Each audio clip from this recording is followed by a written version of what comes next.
झोपड़ी में रहने वाला एक गरीब परिवार और उस पर 9 करोड़ की कमाई का आरोप। ये कोई फिल्मी कहानी नहीं, ये हकीकत है उत्तर प्रदेश के लखीमपुर खीरी की, जहां एक गरीब सईद और उसकी बीवी रजिया की जिंदगी उस दिन से उलट पुलट हो गई जब उनके हाथ में आया इनकम टैक्स विभाग का 9 करोड़ रुपए का नोटिस। लखीमपुर खीरी के मोहल्ला कटरा में झोपड़ी में रहने वाला सईद को इनकम टैक्स विभाग ने एक कंपनी का मालिक बताया है, वो भी ऐसी कंपनी जिसका सालाना टर्नओवर 9 करोड़ 30 लाख रुपए है। लेकिन सच्चाई, सईद तो बीते 20 सालों से किराए की झोपड़ी में अपनी पत्नी के साथ किसी तरह गुजारा कर रहे हैं। नोटिस साल 2020-21 का है और उसमें जिस सन ट्रेडिंग कंपनी का जिक्र है वो न सईद ने देखी न चलाई।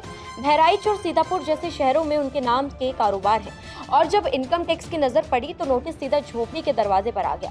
सईद का कहना है कि उन्होंने कभी किसी को अपना आधार, पैन या अन्य दस्तावेज नहीं दिए हैं। उन्होंने केवल बैंक में KYC के लिए पैन कार्ड और आधार कार्ड जमा किए थे और यहीं से शुरू हो गई एक जालसाजी की कहानी। इन्हीं दस्तावेजों का दुरुपयोग कर धोखाधड़ी की गई। अब तक उन्हें करोड़ों रुपए के 2 नोटिस मिल चुके हैं। सईद की पत्नी रजिया का कहना है कि अब तक करोड़ों के 2 नोटिस आ चुके हैं। हम लोग झोपड़ी में रहते हैं और वैसे भी परिवार आर्थिक तंगी से जूझ रहा है। अब ये नोटिस आ गया है जिससे घर में कोई भी ढंग से खाना तक नहीं खा पा रहा है। हम लगातार दफ्तरों के चक्कर लगा रहे हैं और हमारे साथ न्याय किया जाए। नोटिस मिलने के बाद से सईद का परिवार काफी परेशान है। पहले से ही आर्थिक तंगी झेल रहे परिवार की मुश्किलें अब बढ़ गई हैं। वे सरकारी कार्यालयों के चक्कर लगा रहे हैं और प्रशासन से धोखाधड़ी करने वालों के खिलाफ कार्रवाई की मांग कर रहे हैं।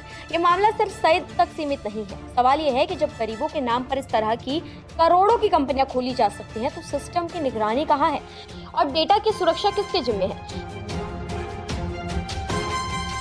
पहले से ही आर्थिक तंगी से जूझ रहा ये परिवार अब न्याय की उम्मीद में सरकारी दफ्तरों के चक्कर लगा रहा है, लेकिन ना सुनवाई हो रही है ना दोषियों पर कोई कार्रवाई। एक झोपड़ी में रहने वाला आदमी जिसे बनाया गया करोड़पति, ये सिर्फ एक केस नहीं, ये सवाल है हमारी व्यवस्था पर, हमारे सिस्टम पर और हमारी डाटा सुरक्षा पर। इस मामले को लेकर आपकी क्या राय है? कमेंट सेक्शन में हमें जरूर बताएं। नमस्कार, मैं हूं मानक गुप्ता। अगर आपको हमारा ये वीडियो पसंद आया हो तो इसे लाइक और शेयर जरूर करें और हाँ, हमें सब्सक्राइब और फॉलो करना ना भूलें ताकि आप देश और दुनिया की कोई खबर मिस ना करें। तो जुड़े रहिए हमारे साथ और देखते रहिए News 24।